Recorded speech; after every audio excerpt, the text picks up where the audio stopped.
Gareth Penn. Welcome. Are you all right? You haven't run out the door. No, I haven't run off yet, and extremely unusual to be introduced in that way.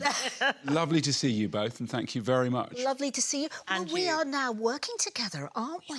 Absolutely, really exciting, and absolutely delighted to be telling everybody about our partnership and how it's really going to help the customer who's looking for beauty, aesthetics and hair salon services. Because people know so little about it, don't they? And they don't know where to start. They don't know if they should, you know, they see things are cheaper, they can get it from the cleaner down the road or anything like that. So what does the Good Salon Guide or the Good Clinic Guide, which is what we're putting together, how does that actually work? So if you think of both the Good Salon Guide and the Good Clinic Guide, exactly the same as the pub or hotel guides, where we've got a team of trained inspectors that go out and visit these clinics, dentists, doctors, salons, and they use a set of questions and criteria that we've developed over the last 30 years to look at everything from the training, qualifications, the whole customer's journey from stood outside through to their treatment and when they have the aftercare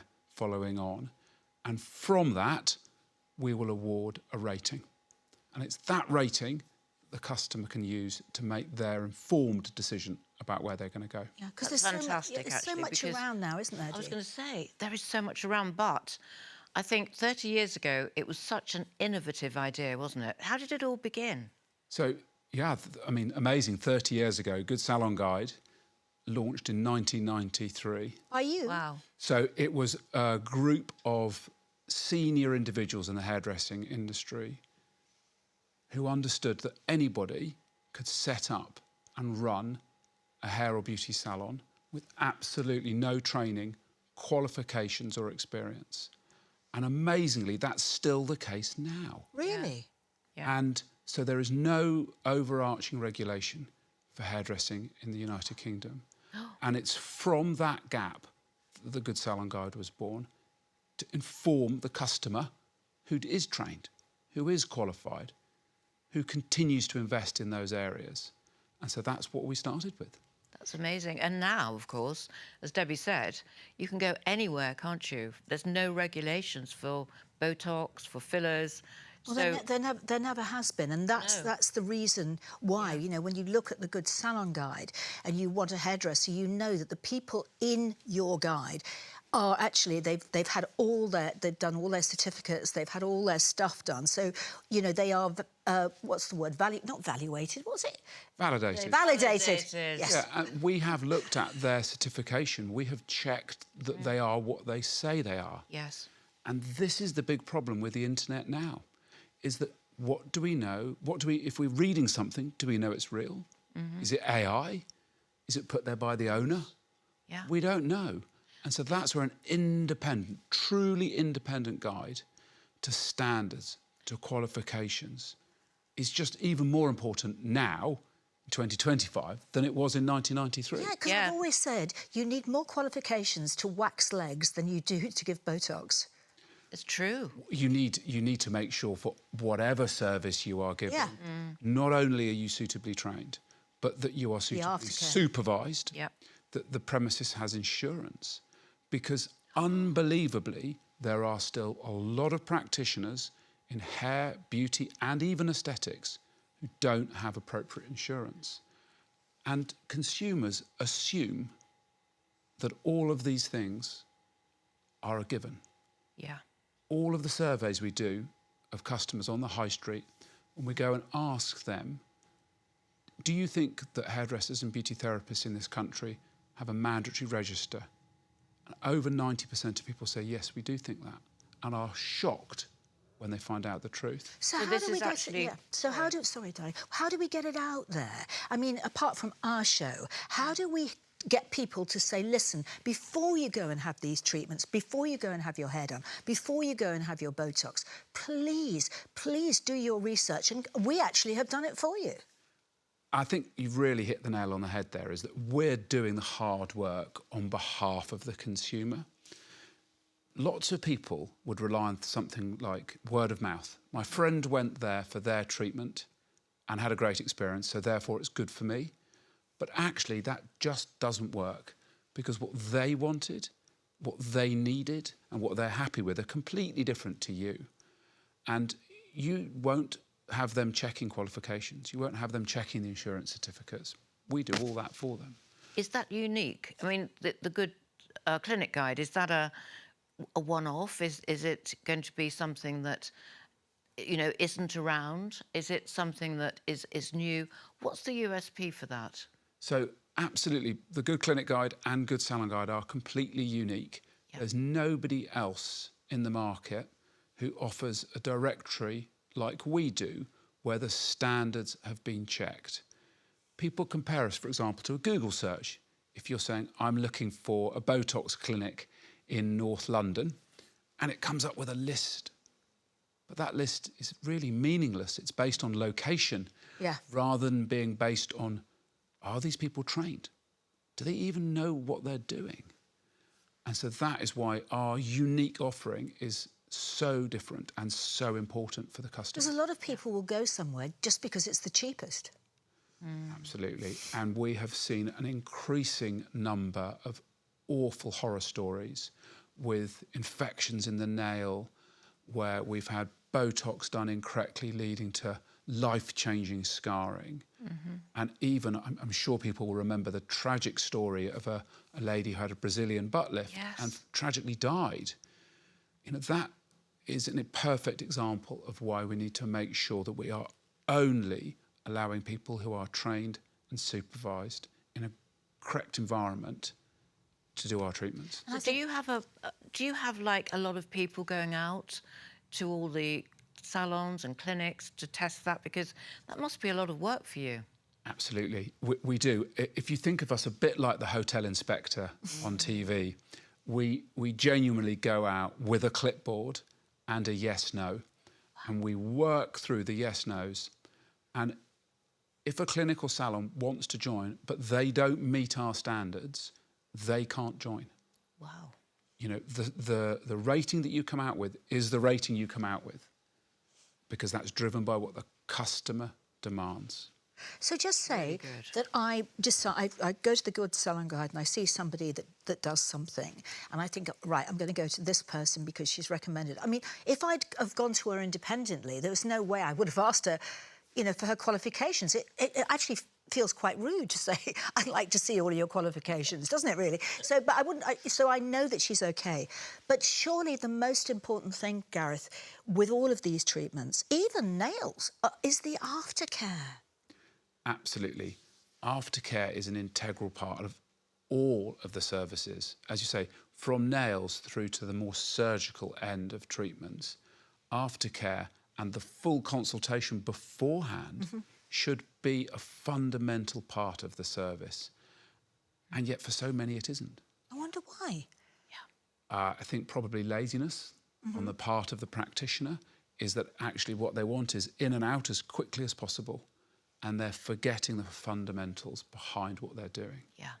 There's a lot of work going on now to get some sort of regulations going for, you know, the beauty industry. Are you involved in that at all? So there's a lot of work being done by the government to have a register of those who can inject, so that a medical practitioner only would be doing injectables. Good. And we wholeheartedly support that approach. It's been a very long time coming, and we still don't have a date for when that's going to go live. It's been going on for years. Absolutely years. It's ridiculous. And I think the problem with that is it provides only the base level.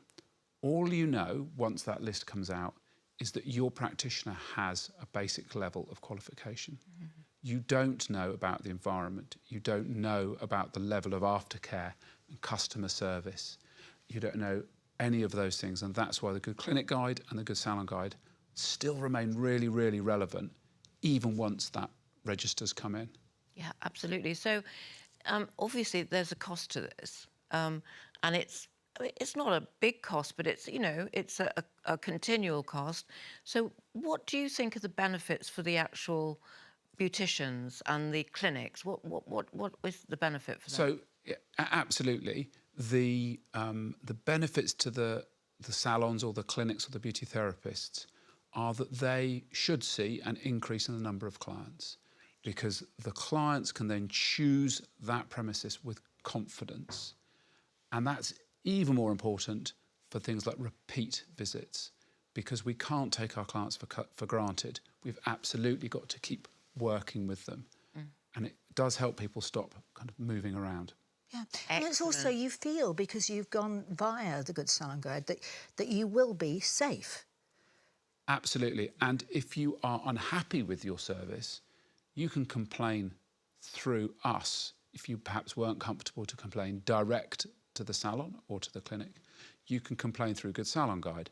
And that is a really important part of what we do, because it helps us keep an eye on the people that we work with, even when we're not there. But So also, do you revisit salons? Absolutely, yes, we do. yeah, but I think one of the most important things as well, which people don't understand, is that even, you know, a doctor, even a medical professional, might not be that wonderful at doing injectables. Absolutely. You know, if you're a surgeon used to taking out appendix, I mean, how much do you know about somebody's face? It's so true.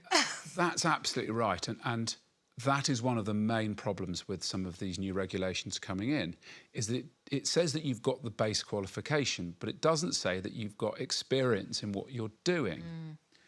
And so we want to see things like actually hands-on practice for 5 years, because that shows that you do know what you're doing, because you do this a lot, and that you are really the right person. And now there's an NVQ, isn't there, for level 8, that you can actually, so people can now, who are just beauticians, if they've gone up to level 8, they can actually do injectables. Absolutely. And again, we support that level of training and that level of specialisation, because it is an invasive treatment. And I think part of the problem we've seen through the media is that Botox in particular has become normalised, and people think that anybody can do it, whether that were in the dentist or which is fine if they're trained to do so. Yeah. But I think we must make sure that people do understand that we need the practitioners to be properly trained and supervised. Yeah. Dentists, probably of everyone as well, probably have the most experience, because they deal with the muscles in the face all the time. Absolutely right. And it becomes part of your training, but also part of the service that people can offer. And that's one of the other benefits to the people that we work with, is it allows them to broaden the range of services that people are aware they do. Yeah, I think with the dentists as well, because we want to get lots of dentists on here. I think when you have a problem with your teeth, and now because you can't get NHS, not really anymore, so all of the dentists are probably cosmetic dentists now. Most of them, they do an awful lot of cosmetic stuff. So again, you've got to go to somebody who's good. You don't want to end up with one tooth a bit wonky, do you? I think that's absolutely right. You need to make a decision that's informed on something that is so important and potentially so expensive. Cosmetic dentistry can be tens of thousands of pounds. Oh, God, tell me about it. And so you've got to make sure you're doing it right first time. One of the things that we're seeing more and more is people relying on reviews or on the owner's... Trustpilot. Trustpilot. Yeah. What we don't know is who wrote those reviews. Absolutely. Was it AI?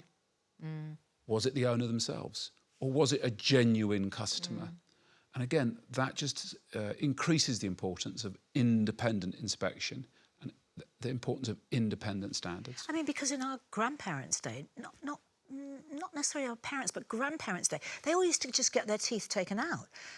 And they all had everybody had false teeth. Absolutely, because they would say, we'll take them out now because they're going to go rotten, so we'll stop that now at 18. Do you know, I heard that, I think 200 years ago, before somebody would get married, they'd have all their teeth taken out and false teeth put in, because they knew that they would fall out.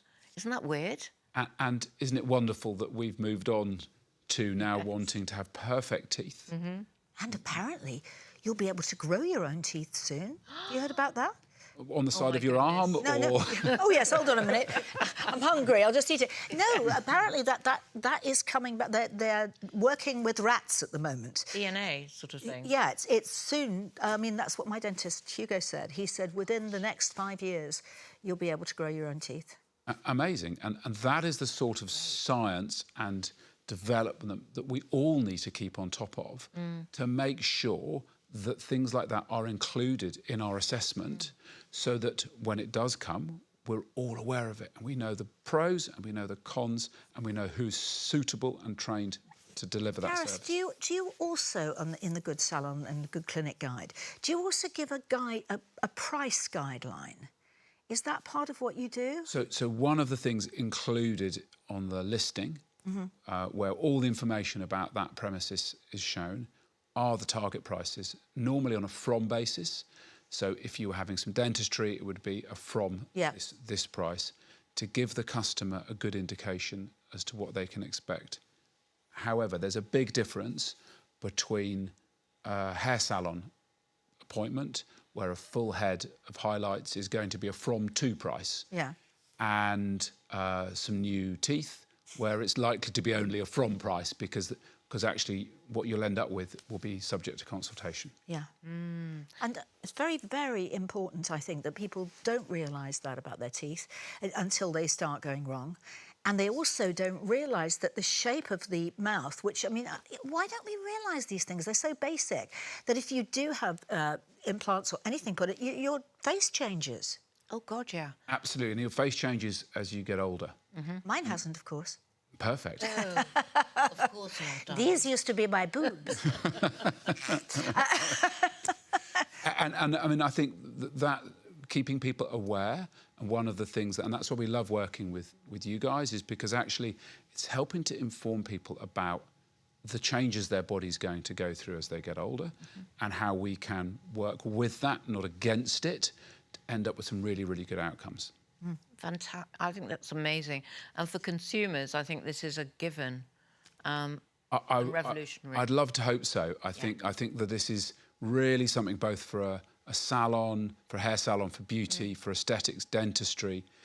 It really just gives the power back to the consumer. Yeah, it does. It gives information and it helps take that difficult decision-making away from going through page after page of Google results where you don't really know what you're looking for. And especially because there's one for builders and, you know, carpenters and electricians, and people use these guides, but yet when it comes to your own face and your own health and your own hair, you're just sort of like, you're sort of floundering. And you're relying on word of mouth, which is not a very sophisticated way to make such an important decision. Also, consumers often think something like this will be very expensive, you know, that you're only looking at the very sort of upmarket clinics, but it's not true, is it? It's the ones that are, you know, good, solid people delivering a fantastic job and caring about their customers. I think that's where you're at. That's absolutely right. And so there's no cost to the consumer to use either the Good Salon Guide or the Good Clinic Guide. They simply do a search through our websites for the location or the service they're looking for, and they can then book direct with that premises. Brilliant. We'll work with a full range of salons and clinics because that's how our rating has been developed. Registered being our entry level, 5-star being the top level. And that isn't an indicator of price necessarily. It's an indicator of the quality. Quality, absolutely. And it is all about quality. Yeah. And you would think that some of the, not lower end, that's not the right way to describe them. I mean, most people go to the hairdressers, I think, well, at least once every 6 months for something. And even your little local hairdresser down the road, it would be so nice to know that they were also, you know, they were validated. Absolutely. I mean, if you think about colour for your hair, really you need to be visiting about every 12 weeks, depending how the greys grow. Yeah. And we're all different with that. And so, absolutely, you do need to make sure the choice you've made is a good one, because hopefully you'll then stay with that service for a very long time. Yeah. And the same with dentistry and cosmetics. These are expensive, big-ticket items. We've got to make sure we're making that choice right. And I think it's got to look. I mean, I think it's got to be sexy. One's got to. You think, I've got to go and look and see who's good around me. I've got to look at this. And the guide is just beautiful, isn't it? And it's not quite finished yet, but it will be by the time this comes out. It is absolutely wonderful. And I'm really proud of the guys that have developed both the Good Salon Guide and the Good Clinic Guide's web platforms, because Beautiful. it is absolutely giving all that power to the consumer, all of that control about what they want. And so we're really proud of that. We're really proud to be working with you guys to get this pushed out and people aware across the whole country. We're also now launching into Australia in the new year, and we're working in UAE and the other states there at the moment. Wonderful. So if you're not in the UK and you're watching this, that doesn't matter. Yeah. Use the Good Salon Guide and Good Clinic Guide websites. Because we actually do have people watching all over the world Beauty Investigate, so this is fantastic. Amazing. I love it. I really do love it. I'm so happy. I remember talking to the guy who started Checker Trade all those years ago, and I remember him saying to me he started it because his mother had an extension built and by cowboys, and he said, well, this is ridiculous. Why can't we find out who's legit? And I think it's exactly the same with hairdressers and and now especially I know people who've had Botox done in a car by somebody. It really is. Or the people have Botox parties, and even if it's done by a nurse, I still feel it is. I don't think they realise, even with hair, that this is it's something that should be done in the right environment. Sterile environment too. I think you're right. I think the first and most important thing here is that it's a safe place for that treatment to be carried out. And I would have very grave concerns about the safety of doing anything injectable in someone's front room. God, yeah. It gives me the shivers just thinking about that and the potential impact that service could have on that customer. We've got to remember the reason why people want to invest in changing their face or their teeth or their hair is because they want to look and feel better and have more confidence about themselves. That doesn't come from cutting cost and cutting corners. No. And that's not to say that it has to be a price-only basis. No, cheap is dear, as my mother used to say. Cheap is dear. Absolutely. It's really just good. making the right choice. Absolutely. Oh, Gareth, it's such a pleasure talking to you, and we're so excited to be in partnership with you. Yeah. We're really excited and really looking forward to the next. And I think next that few months all together. of our listeners and watchers, viewers. That's what-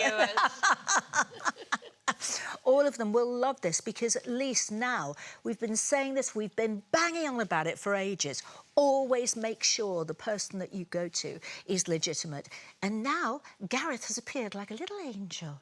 So it's the Good Clinic Guide or the Good Salon Guide. It's online and it's fantastic. So if you want anything done, please check not necessarily your area. If you fancy a day out in London, you can check what's going on in London. And it doesn't have to be the most expensive that's the best. Absolutely, I would completely endorse that. Don't worry about travelling for these services. Make sure you find the right practitioner for what you want. Exactly. And also, don't go for 2 for 1. I mean, that's the other thing. If it seems too good to be true, it is. Absolutely. I think that's absolutely right. We've all heard horror stories about dentistry done in Turkey. Oh, turkey teeth. Which is based on price, normally on is. price and price alone. Not just Katie Price. Not just Katie Price, fortunately. And we've seen now stories of a consultation for turkey teeth done on Harley Street. And actually what we really want to start seeing is people making the right choices. And sometimes it might be we simply can't afford to have done what we want to. And that doesn't mean we should dive to the bottom and have it done anyway. We need to put our health first. Correct. Yeah. And also there are ways, if you're desperate to have treatments, there are ways of funding, especially with the Good Clinic Guide. There will be clinics on there and dentists that do treatment plans so you can pay for them monthly or whatever, and that's really worth it. Absolutely. I think that's really important as long as you can afford that. Again, we shouldn't be promoting treatments which people simply can't afford. It's got to be right for them in every way. But nowadays, people just want things, don't they? Yeah. Now. And it's a personal thing too. Sometimes you relate to somebody, you know, and that's really important, that you feel confident about that person. Absolutely, it's you know, the personal contact. it is These a are personal services in every regard, and we've got to be completely comfortable with whoever we're working with. And now, when you do go to get aesthetic treatments, you go in there and they throw these things in front of you and sign this, sign that, and you don't even look at what they are. But these things that you sign, they're obviously just waivers, so that if anything goes wrong, they're not responsible. It's really important that everybody signs all of that, reads all of that documentation. Absolutely, because we before don't it's do signed, because a lot of them are disclaimers, but they're also consent to the treatment that you're going to have. It's really important, and if you don't understand, your practitioner must be able to explain it to you. I wonder, Gareth, if we could ask our clinics if they could send these things to people before they actually come into the clinic. We would wholeheartedly agree with that approach. I think some of them do, don't they? Absolutely, and a lot of places now do, because it's in their interest. What they don't want is somebody arriving and then having a lot of questions about the consent forms, which means the treatment can't go ahead when it's booked in. Much better for them to get those questions out of the way the week before. Everybody knows exactly what's happening then. So we would absolutely agree with that approach. Brilliant. And one more thing, Gareth. I mean, this is a very generic question, but how do you see the future of the Good Clinic Guide? So we would love to have a day where the Good Clinic Guide didn't need to exist, because all of the clinics were of the highest standard, with highly trained, highly qualified and supervised staff. And until that day comes, we will be here to provide the customer with the confidence and the choice. Welcome back to 2040, when we had our first one here with Gareth. We thought, yes, we won't be here, but now we're here all the time. Oh, with medical advances, never say never. Never say never. Thank you. Exactly.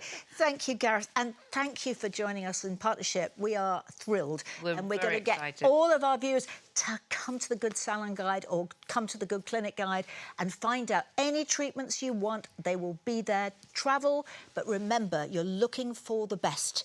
Do not settle for anything else. Absolutely right. Thank you, Gareth. Thank you very much.